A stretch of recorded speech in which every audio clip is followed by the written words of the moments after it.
Taigi, sveiki gerbėmieji ponai ir ponios. Su jumis ir vėl aš, apokalipsės pranašas Mindaugas Montvilas, ir aš sveikinu jūs jau eilinėme 58-ame pramoginio apokaliptinio info šou pabaiga jau arti epizode. Tradicinis perspėjimas. Viskas, ką išgirsite šioje laidoje, gali kelti grėsmę ir tikriausiai kels grėsmę tolimesniam liberaliosios demokratijos egzistavimui. Jūs buvote apie tai perspėti. Ir aš dabar, žinokite, pagalvojau, kad šitas epizodas bus vėlgi kažkiek neeilinis, nes pastarosiomis dienomis, tikėkite ar ne, sukanka jau 1 metai šitam info šou, kuris, kaip tikriausiai, kas sekate mane nuo seniau, žinote, prasidėjo vos ne kaip pokštas, o dabar jau virsta svarbių Lietuvos visuomeninio diskurso taškų, aptarinėjamų plačiose sluoksniuose, tikėkite ar ne. Ir aš žinoma ir džiaugiuosi ir kažkiek netgi nejauku nuo šitos atsakomybės, tai pasakysiu. Ir sulaukiu, aišku, klausimų daug ir pasiūlymų. Aš jau nekalbu apie pasipiktinimą ir neapykantą ir grasinimus, kuriuos aš stengiuosi nekreipdėmesio. Ir vienas iš tokių klausimų bendresnio pobūdžio, kodėl aš nebijau, kai, iš tikrųjų, neslėpkime, visi pažįstame daug aplinkui triznių tų žmonių, kurie šitom apokaliptiniam nuotaikom gyvena be jokių metaforų, o rimtai visiškai pridėję į sauskelnes, tai pasakykime. Pirmas dalykas pasakysiu ir priimkite tai ar rimtai ar nerimtai. Aš pernelyg nesijaudinu ir dėl to, kad prisiminkime pačią pirmąją laidą iš šitos pabaiga jau arti formato serijos, kaip jinai buvo pavadinta ir apie ką jinai buvo. Apie raudonasias telyčias šventojoje žemėje. Tai yra Izraelyje ir tai susijusi buvo tema su kas domisi Senuoju testamentu ir judėjų tikėjimu, žino tą pranašystę iš Senojo testamento skaičių knygos, kad tam, kad būtų atstatyta 3 šventykla Jeruzalėje, tam reikia paaukoti nesuterštą, niekaip nesuterštą tyrą raudoną telyčią. Ir kas nori, gali susirasti patį pirmąjį epizodą. Aš jame ir papasakojau, kad izraelitai ilgai ieškojo, kur gauti tokių tyrų ir tobulos kondicijos raudonųjų telyčių ir prieš 3 metus surado jas ne kur kitur, o Teksase, Jungtinėse valstijose, ir kaip toks sutapimas supuolė, kad tenais irgi gyvena žmonės, kurie labai kai kurie labai pažodžių ir tiesiogiai supranta šventojo rašto ir Senojo testamento pranašystės, ir tie žmonės yra JAV krikščionys evangelikai. Ir tie žmonės lygiai kaip ir kai kurie izraelitai, pasakysiu, kai kurie irgi laukia tos 3 šventyklos. Kas norės susiras pirmą epizodą, bet kam tiesiog trumpai priminti tą istoriją, tai kas visiškai nesiorientuojate, žinote, žali esate žydų tautos istorijoje, mitologijoje ir judėjų tikėjime, tai pirmoji šventykla Jeruzalėje buvo Saliamono šventykla, pastatyta 957 metais prieš Kristų, kurią sugriovė 587 metais prieš Kristų babiloniečių karalius Nebuchadnezaras II ir paėmė vėlgi žydus į Babilono vergiją. Iš jos sugrįžę žydai apie 500 metus prieš Kristų pastatė 2 šventyklą, kuri gyveno ilgai. Ta šventykla dar vadinama buvo Erodo šventykla, kol ją sugriovė jau romėnai 70 mūsų eros metais. Ir nuo to laiko beveik 2000 metų izraelitai neturėjo šventyklos Jeruzalėje. Tačiau prieš 3 metus jie nusprendė imtis veiksmų. Ir aišku, čia vėlgi priimkite tai su atsarga, bet tai kalbame apie kai kuriuos ortodoksus.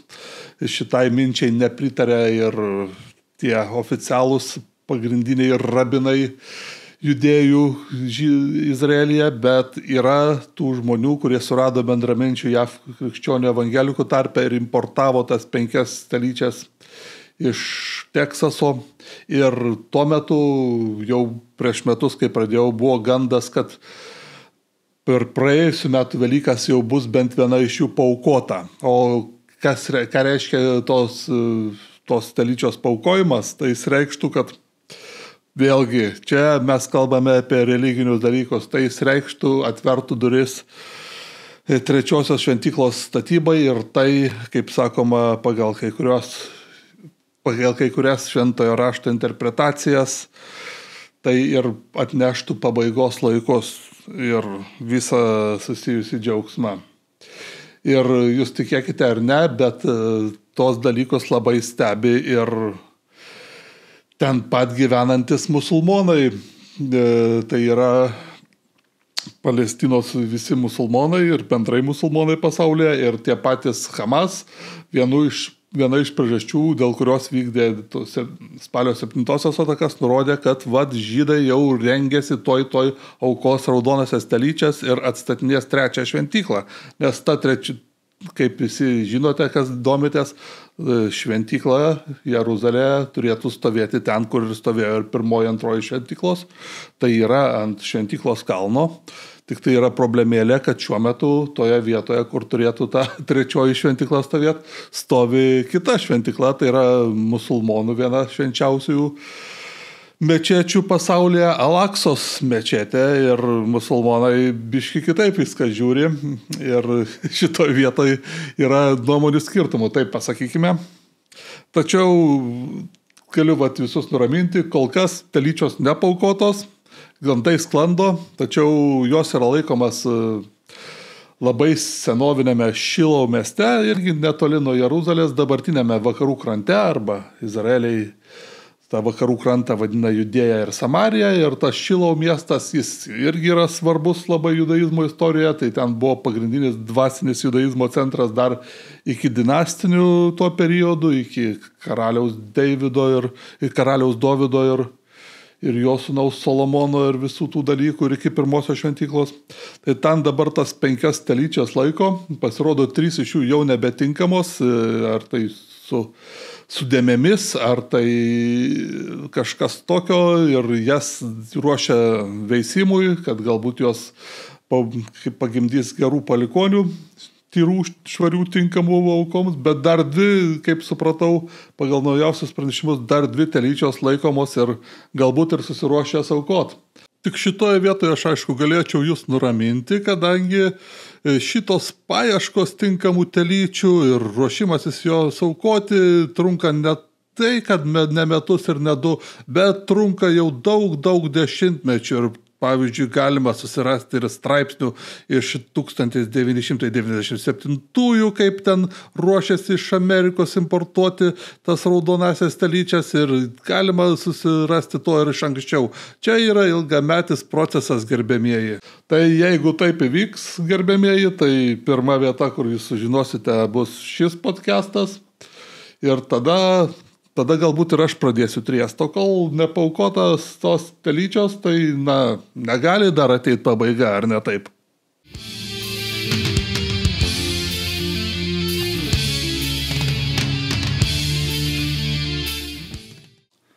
Kągi, tiek jau bus tos įžanginės dalies. Dabar pereinam prie labiau tokių, sakykime, žemiškų ir artimesnių temų. Ir aš čia, žinote, bandau atpurtyti tos žmonės, kur atsitiktinai čia, kaip sakant, užklysta į šitą podcastą ar nesupranta, ką jie žiūri. Nesupranta visos esmės šito pramoginio apokaliptinio infošou. Na ir šitą segmentą reiktų paskirti patyrinėjimui šito skilimo vis dėlto Europos ir Jungtinių valstijų, kur mūsų vėlgi trizniai triedžia visais kanalais, kad čia jau yra permanentinis išsiskyrimas, kad šitaip jau nebebus, kaip buvo, ir visa kita, kad tokių dalykų nematė pasaulis. Tai, vėlgi reikia pasakyti, matė daug. Ir matė labai daug, ir netgi didesnių skilimų, ir netgi netaip seniai, ir čia, aišku, galima pavardinti būtų tuos kiek senesnius jau, bet irgi dar ne kažkokios tai antikinės istorijos. O tarkime, 66-ųjų Prancūzijos pasitraukimą iš NATO, kuris tęsiasi nei daug, nei mažai, bet ištisus 40 mečius, netgi daugiau, iki 2009 metų. Taigi Šarlis de Gaullis, kai patraukė Prancūziją iš NATO karinio alijanso dalies, tai sugrąžino tik tai Nicolas Sarkozy 2009 metais. Ir čia tik tai vienas epizodas, būta net ir skaudesnių pažeminimų ir iš Jungtinių valstijų pusės Prancūzijai ir Jungtiniai karalystiai, kai Sueco krizės metu 56 metais jos įsiveržė dar su Izraelio pagalba į Egiptą ir bandė ten spręsti jėga visą kontrolės klausimą. JAV neparėmė šito, JAV nenorėjo, kad tos buvusios Europos imperijos atgautų savo galią ir baigėsi gėdingu atsitraukimu. Ir manau, po šiai dienai tiek prancūzai, tiek britai tai prisimena kaip pažeminimą. Ir tai ir buvo pažeminimas, neko nemažesnis negu dabar nepakvietimas į tas dėrybas dėl Ukrainos.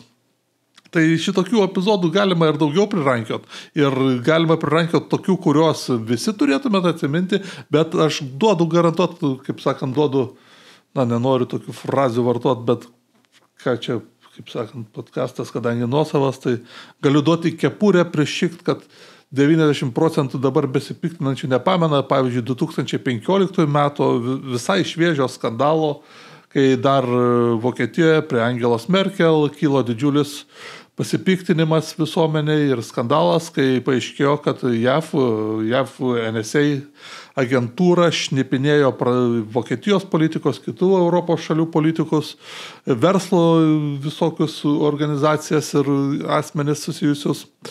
Ir tame dalyvavo kažkokia forma ir Vokietijos spectarnybos, ir tuo metu Angela Merkel taipogi kalbėjo apie negrįžtamai prarastą pasitikėjimą, visą kitą.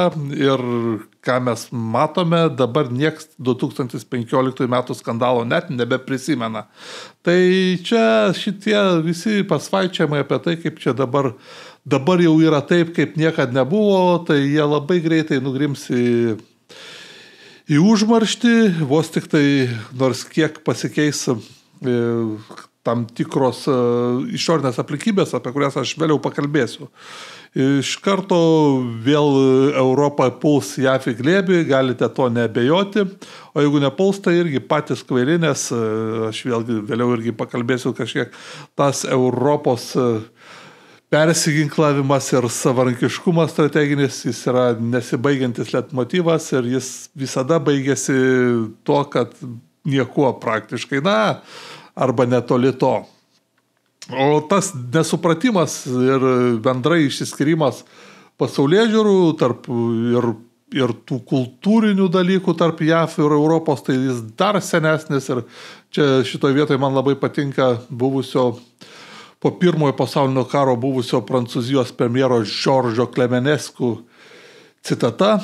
Ir kaip visais atvejais būna su tom citatom, dar reiktų faktų tikrintojams patikrinti, ar tikra citata, bet iš atminties tai Žoržas Klemeneskų dar prieš 100 metų pasakęs yra taip: Amerika yra unikali šalis tuo, kad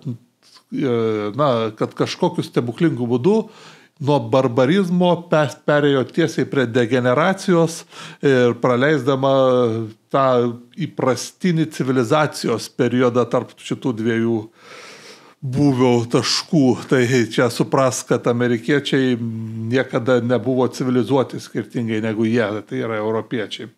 Tai šitas mąstymas iš Europos visada buvo toks ir tai galiojo visiems JAV prezidentams, ypač respublikonų prezidentams. Tas galiojo ne tik Trumpui, bet ir Bušui vyresniam, ir Bušui jaunesniajam, ir Reiganui, ir visiems kitiems, ir Nixonui tuo labiau, ir visiems kitiems. Ir tas galioja ir iš kitos pusės, be jokios abejonės, ypač pastaruoju metu, kai JAV technologiškai ir ekonomiškai paliko Europą toli užpakalyje, tai ir amerikiečiai, aišku, elgėsi arogantiškai. Bet, kaip čia pasakius, kai aistros biškė nurims, paaiškės, kad mus, europiečius ir amerikiečius, sieja gerokai daugiau, negu mus skiria. Ir tą pakartojo tas pats, pas mus dabar labai nekenčiamas JAV viceprezidentas J.D. Vance'as šią savaitę interviu Fox News kanale su Laura Ingraham. Taip, pasakė J.D. Vance'as, mano požiūris į Europą yra toks, kad man Europa patinka, tik aš norėčiau, kad Europa nustotų vykdyti civilizacinę savižudybę ir šitoj vietoj, aš tikrai negaliu ginčytis. Tai, ką daro su visais imigrantais, su savo visos kultūros paniekinimu daugelis, ypač senosios Europos, bet ir kitų Europos šalių, tai kitaip kaip savižudybė negalima vadinti. Todėl rezultatas yra toks, koks yra. Ir šitoje vietoje aš visiškai sutikčiau, kad yra visiškai teisėtų nuoskaudų iš abiejų pusių. Tarkim, jeigu žiūrint iš Europos pusės, pakankamai teisėtas yra nepasitenkinimas tuo, kad šita JAV administracija visiškai neprisiema jokios kalties ir atsakomybės už tai, ką darė praėjusi administracija ar daugelis administracijų buvusiųjų. Ir šitai nėra labai garbingas elgesys, nes, tarkim, tos pačios Ukrainos klausimas vis dėlto kyla iš to, kad ilgus metus JAV pozicija buvo NATO plėtra. Ir tvarkoj, galima sutikti, kad visiškai JAV administracijos ir JAV visuomenės reikalas pakeisti tokią nuostatą, tačiau sakyti, kad mes čia visiškai nieko dėti dėl tos situacijos, nes mes, tai yra būtent šitą administraciją, esame visiškai prieš tokį dalyką, tai nėra visiškai sąžininga, tu turi prisimti ir atsakomybę už buvusiųjų administracijų politiką. Tai čia vienas dalykas. Bet aišku, šios administracijos kritika Europai iš JAV pusės yra labai teisinga tuo, kad Europa praėjus 3 karo metams vis dar daugiau pinigų, net prasidėjus tai aktyviai karo fazai prieš 3 metus, vis dar daugiau pinigų išleidžia pirkdama Rusijos energetinius resursus, negu skirdama pagalbos Ukrainai. Ir tai yra super veidmainiška, ypač turint omeny, kad europiečiai nepraleidžia progos visai priekaištauti dabar JAV administracijai dėl to, kad normalizuojami kažkokie diplomatiniai santykiai su Rusija, ar taipogi skleidžiami, ar tikri faktai, ar pramanai, čia sunku pasakyti. Tarkim, kad Financial Times neseniai paskelbta informacija, kad tarkim, kaip po derybinį punktą JAV pusė mojuoja prieš Rusiją atnaujinimą Nord Stream dujotiekio. Bet žinote, atkreipkite dėmesį, koks tai yra manipuliacinis dalykas. JAV tikrai negali prieš Vokietijos norą atidaryti dujotiekio iš Rusijos į Vokietiją. Tai ar nebus taip, kad tą dujotiekį atidaryti norintys vokiečiai patys bando tą atsakomybę permesti ant amerikiečių? Arba kažkoks tarpinis variantas. Ir tokių dalykų galima surasti dar labai ir labai daug. Pavyzdžiui, nepakankamai kalbama ir apie tai, kad Rusijos pajamos iš naftos eksporto ir mokesčių surinkimas smarkiai krito tik tai pirmaisiais pilno masto karo metais, tai yra 22-aisiais, o jau nuo 23 metų pradžios nuosekliai atsistatė ir tam be abejo padeda tas šešėlinis Rusijos laivynas, kurio didžioji dalis veikia per Baltijos jūrą ir Baltijos jūros valstybės, skaitant ir mus ir visos kitos, žinant, kad Baltijos jūra yra vos ne vidinė NATO jūra, su keliais Rusijos uostais visiškai nesusitvarko su to Rusijos laivynu ir Rusija sėkmingai eksportuoja naftą. Kiti eksporto ir importo sankciniai apribojimai taipogi yra laisvai apeinami eksportų per trečiasias šalis ir tą daro visos ES šalis didesnių ar mažesnių mastų. Taipogi pas mus nepakankamai yra kalbama tai, kad Rusija nebankrutuoja vis dar, kad Rusija tebeturi einamosios sąskaitos perteklių ir dar ne vienerius metus galėtų finansuoti karą bent jau tokiu tempu, kokius jis vyksta šiuo metu. Todėl bent jau mano gilių įsitikinimu, Europai tikrai pats būtų metas nustoti ten gurmoti kumščiais ir burbėti dėl tos Amerikos visos pasikeitusios kažkiek politikos ir to, ką jie dabar visai bando pavadinti atvirkštiniu Kissingeriu ir pradėti spręsti problemas ne tik karinio finansavimo klausimų, nors su tuo, patikėkite, dar bus daugybė problemų ir jau dabar ryškėja problemos ir jau dabar matosi, kad iš karto iš Vokietijos pavyzdžio matosi, kad bet kokios lėšos skiriamos gynybai turės būti pasaldinamos tų pačių klimatizmo lėšų įsisavintojų reikalavimais. Pas vokiečius iš karto 5% užsibroniravo balvonai.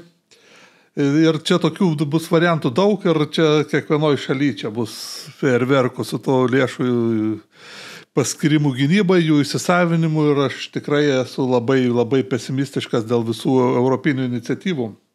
O dėl to kaltinimo Amerikai tuo atvirkštiniu Kissingeriu, ką visi girdėjo šį terminą jau pastarosios savaitėm ir mėnesiais, tai niekas nepasako vieno dalyko, kad atvirkštinis Kissingeris šiuo metu neįmanomas jau vien dėl to, kad yra visiškai kitokia demografinė situacija. Kai JAV sugalvojo tą Kissingerio planą atplėšti Kiniją nuo Sovietų Sąjungos, tai prisiminkime, tai buvo 1971 metai Kissingerio vizitas, ir po metų sekęs jau Nixono vizitas į Kiniją, kuomet tai buvo realizuota. Tai Kinija tuo metu buvo sprogstančios demografijos šalis, tai buvo demografinis aukso amžius. Tuo metu sparčiai 7-myliais žingsniais Kinija žengė link milijardo gyventojų, milijardo jaunų gyventojų. Ir tuo metu dar nieks net negalvojo stabdyti tos sprogstančios demografinės supergalios, nes tarp kitko šita vieno vaiko politika buvo įvesta tik tai 1979-aisiais. Ir paskui atšaukta, tarp kitko, jinai buvo tik tai irgi 2015-aisiais, pakankamai neseniai, tik prieš 10 metų visiškai atšaukta ta politika buvo. Rusija šiuo metu yra nieko nepanaši į Kiniją 71 metais. Rusija tikrai nėra kažkokiam demografiniam auksam amžiuje, atvirkščiai, ir dėl to tai statyti tą lygybės ženklą tarp to, ką darė Nixonas ir Kissingeris, ir to, ką mes tariamai įtariame bando daryti Trumpo administracija, tai yra visiškas absurdas. Ir šitą dalyką reikia būtinai atkreipti dėmesį. Rusija negali būti kažkokiu labai dideliu strateginiu partneriu vien dėl demografinės padėties. Rusijoje demografinė padėtis yra nieko negeresnė negu likusioje Europoje. Galbūt ją kažkiek statistiškai taiso geresnis gimstamumas kai kuriuose Rusijos regionuose, kaip po Kaukaze ir panašiai, bet kaip patys žinome, tie žmonės nėra tokie jau integralūs rusai ir su jų gausėjimu irgi bus susiję daug struktūrinių problemų ir jau yra, ir dėl to aš tikrai siūlyčiau nepergyventi ir neisterikuoti dėl šitokio dalyko kaip atvirkštinis Kissingeris. Čia vienas dalykas, ir antras dalykas, visi ir dabar tai akivaizdžiai matome per visus kanalus, akivaizdžiai perdeda tai, ką tas nuolaidas, kurias šita administracija davė tam, kad pasisodinti Rusiją prie derybų stalo, atvirkščiai interpretuoja tai visiškai hipertrofuotai, įduodami tam visas savo baimės ir fobijas, kad čia kažkoks suokalbis, kad JAV jau kariauja Rusijos pusėje, ir visi šitie absurdai. Ir aš suprantu, kad Ukrainos karo propagandistam tai ir yra patogu kažkokias nesėkmes fronte, kaip dabar matome, nurašyti į tą, kad čia amerikonai kažką blogai padarė, bet jeigu kalbame apie Kursko operaciją, jinai žlugo dar gerokai prieš Donaldui Trumpui pradedant eiti pareigas. Tai čia nereiktų vėlgi tikėti šitais melais ir reiktų labai blaiviai vertinti situaciją. O ar pasiteisins šita politika, ar derybos pavyks, nes kaip matome, Putinas nenori taikytis, tai gal ir nepavyks. Bet tuo atveju mes akivaizdžiai matysime, kaip bus spaudimas palaipsniui keliamas Rusijos pusėje dėrėtis. Ir šitoj vietoje jau šią savaitę pamatėme, kad buvo nepratestas workaroundas, kuris leido atsiskaityti per bankus už Rusijos naftą ir dujas, tame tarpe Europos valstybėm. Ir čia vėlgi visi propagandistai ir Europos ir mūsų čia šaukia. Ne, tai čia Bidenas buvo laikina tik tai tą padaręs workaroundą, čia nieko tokio Trumpo nuopelno ir šitos administracijos nėra. Bet tai palaukit, žmonės, ta prasme, šita administracija laisvai galėjo pratęsti dar ilgiau šitą dalyką. Ir čia yra žymiai didesnis dalykas, negu koks nors simbolinis ten balsavimas jungtinėse tautose, kuris absoliučiai nieko nereiškia. Taip kad žmonės, mėlyjei, prašome nustoti isterikuoti, triesti ir blaiviai vertinti padėtį.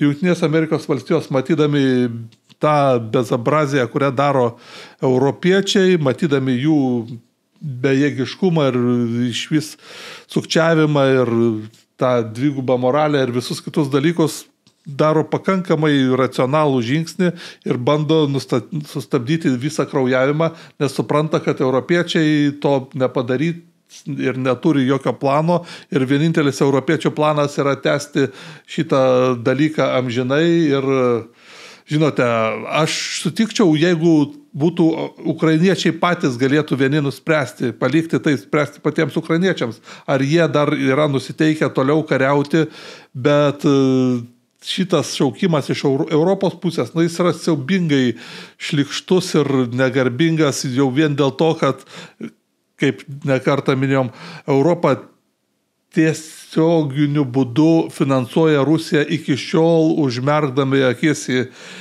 į tą Rusijos šešėlinį laivyną, į visas sankcijų apėjimo schemas, tai yra eksportą į Rusiją per trečiasias šalis ir panašiai. Taip, kad šitoj vietoje neteisūs yra europiečiai, ne amerikiečiai. Ir čia europiečiai turėtų, jeigu būtų racionalūs ir sąžiningi žmonės, europiečiai turėtų ieškoti kelių, kaip taisyti su visus pašlyjusius santykius su amerikiečiais ir netvirkščiai. Ir dar vieną dalyką aš norėčiau pabrėžti. Jeigu mes sakome, bet žiūrėkite Amerikoje, yra tas ar anas, ten Tuckeris Carlsonas tą sako, Elonas Muskas tą sako, dar kažką. Na, visų pirma, Tuckeris Carlsonas ir Elonas Muskas turi savo kažkokius įtakos svertus, bet jie užsienio politikos tiesiogiai nekontroliuoja. Vienas dalykas ir vis dėlto Amerika yra demokratinė šalis ir veikia demokratiniai visi kontrolės mechanizmai, skirtingai nei kai kurie čia mūsų propagandistai bando pasakyti. Ir pats turbūt svarbiausias punktas būtų tas, kad, jeigu pasižiūrėjus Amerikos visuomenę, tų žmonių, kur yra prorusiški, gal jų būtų priskaičiuojama kokia 10% plus minus. Tai jūs pasižiūrėkite dabar į tą pačią Vokietiją, kur yra prorusiškų žmonių rinkėjų bent trečdalis, jei ne daugiau, turbūt ir daugiau. Tai mes lietuviai, kaip čia pasakius, spjausime į tuos blogus amerikiečius, ne dabar, jie kažkokie nevertybiniai, bla bla bla, ir mes pasirašysim pilnai po vokiečiais ir su kokiu ten strateginiu mąstymu tada, kad mes esame įsitikinę, kad Vokietijoje niekad tie prorusiški elementai, tie Rusijos feršteriai niekad neįgaus jokios valdžios, jie visada įgaus valdžią ir netgi šioje koalicijoje visokie socdemai turės savo įtakos svertų ir visi kiti. Taip, kad žmonės, mąstykime logiškai ir mes lietuviai niekaip negalime pilnai pasirašyti po tų senųjų europiečių schemomis, nes A, jie nepatikimi ir B, jie visiškai mums visiškai niekas negarantuoja, kad jie netaps visiškai tiesiogiai prorusiški. Čia šitą prisiminkime ir elkimės atitinkamai.